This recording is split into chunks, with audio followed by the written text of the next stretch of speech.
And we're live. Okay. Okay, guys, so I know we've been talking about, can I erase this actually? Yeah. Okay.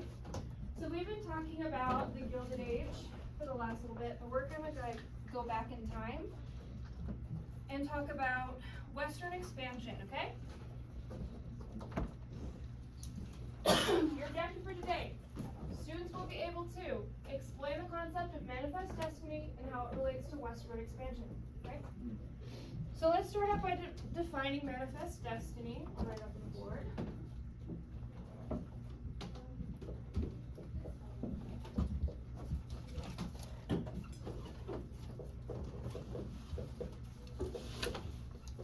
Okay, hopefully you can read that. Sorry.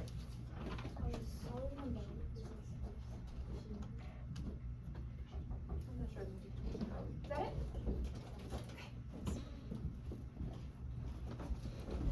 That's for you. Hallie. She's not in here.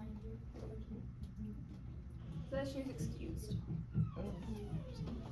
Okay, so manifest destiny was a term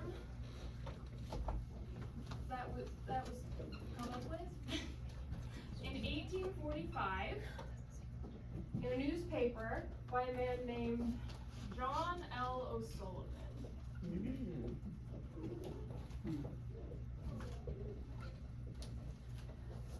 So O'Sullivan was writing this newspaper article, and he was writing it in support of the annexation of Oregon and Texas. So manifest destiny, this way, is the idea. Has anyone heard of this before? Show of hands. Who's heard manifest destiny? Yeah. Can anyone give me like a guess as to what it means? Yeah, Robert? It's basically the idea that it's God's will that we need to move out west, that we can do a bunch of all these different things, and this is God's country, etc. Yep, it is the idea that it's America's God-given right to expand from coast to coast. This is an important term that you guys will need to know.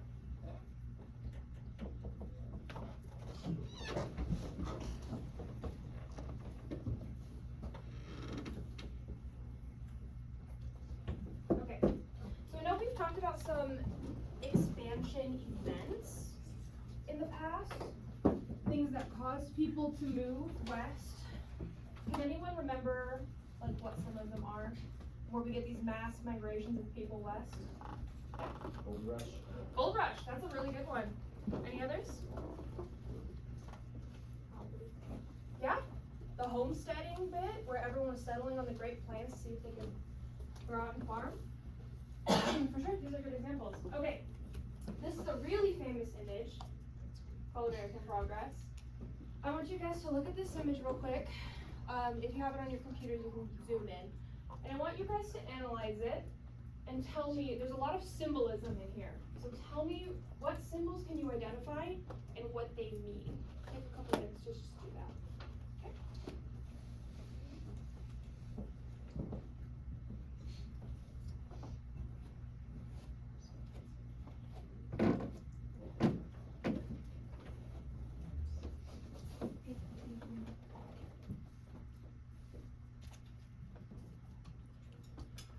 Anyone have any ideas? What are some symbols that stick out to you? Yeah? Well, the angel is a representation of God. This angel, I don't know if you can see what she's holding. This is actually an example, a representation of America. She's like the spirit of America. Kind of like Lady Liberty before we had Lady Liberty. And do you see what she's carrying in her arms? Telephone line. Mm-hmm. And? Telegraph wires. Who do you see over here? Yeah? And what's happening to them? Yeah, they're being driven out. And what's coming up behind them? Mm-hmm. Like Western progress. What I find really interesting is that this side is all light and bright, and this is like the darkness. You have the mountains in the background, the bison, the Native Americans, showing that America is coming in and they're bringing all this light and progress with them, which I really like. In this image, does everyone have this stuff down? The Manifest Destiny stuff? I'm gonna erase it. So an idea that stems from Manifest Destiny, the settling of the frontier, is, let me know if you've heard this before. A white man's burden.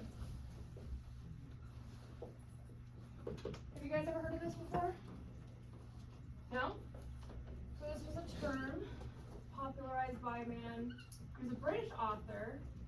It's hard to spell. Rudyard Kipling. He was a famous guy. He actually wrote the Jungle Book. And so he brings about this idea of the white man's burden, that it is white people's job, specifically European because he was British, but America really took this and ran with it. It was white people's job to civilize the land and the people who originally lived on it.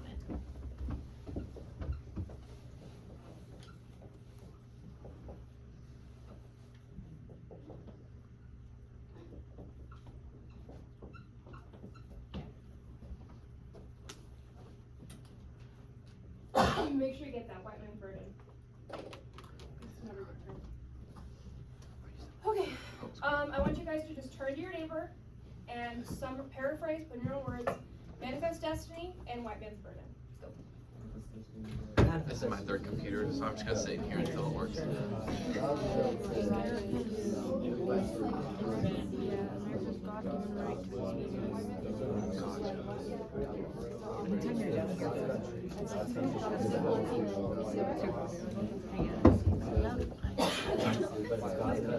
I wish I had my schedule was really full to get my associate's degree, and I decided no last year. No, I totally get it. I like opted in last year to be in the program still, but like I haven't heard anything about it this year at all. So I remember like you did like the paperwork last year and how to like sign up and stuff. Yeah. Yeah, I signed up. So how do I think I ended up with the shirt somehow. Do you guys still have like meetings and stuff, or? No, not like during lunch. Oh, But then that's probably why I don't hear about it. we need to do better than that, because there's like only 30 kids in class, and everybody else is not in class, right? Yeah. So like, I'm gonna bring that up. I took the class until sophomore year, and then after that, my schedule just got too hectic. Yeah, I get it. Or it just doesn't Okay, fit. nice guys. Yeah. Okay, so the U.S. starts expanding in 1830s, 1840s, as we know. The gold rush is a major part of that, getting people to move west. Stuff like the California Trail, the Oregon Trail, people moving out to Utah. Lots of people are moving west. And then with the Homestead Act, even more people move west. But by 1893, the frontier is officially closed. People are like, okay, we've settled coast to coast. There's plenty of people out there. There's lots of civilization. The Wild West, as we know it, isn't as wild anymore. So this was kind of actually written in a very famous essay in the 1893 World's Fair, where they said, the frontier is closed. So we have to look for new frontiers, which is where we get to, you know, did they talk about the imperialism yet? Okay. Yeah, so that's where we get stuff like imperialism, where we spread to Alaska and Hawaii, which we'll get to later. So, at this time, America is looking for new frontiers to explore. Okay, let's look at this map. Okay, this is, maps of cattle trails. So there were a couple major industries that expanded out west. Cattle ranching was one of them. So people would drive their cattle for miles across state lines.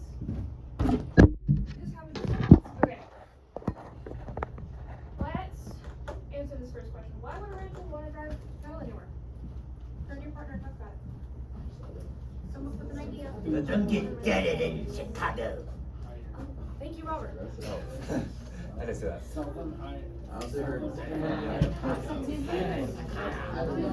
Let them be dead in Chicago.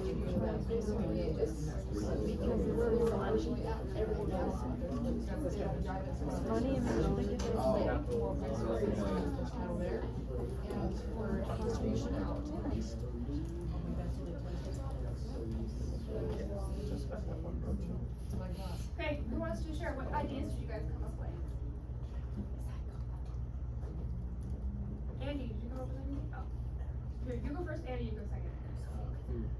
Food? Yeah. America's population was growing super big at this time. You need lots and lots of food to feed all those people. Andy, what did you guys talk about? They need, like, they have to move the cattle so the cattle still have, like, food and water, like, where they are. Right? Exactly, that's true. Yeah, Robert? Kill Chicago. Yeah, we learned about the jungle by Upton Sinclair, right? I mean, that was really gross. That was conditional. You wanna take it away? Is that alright? Yeah. Yeah? Cool.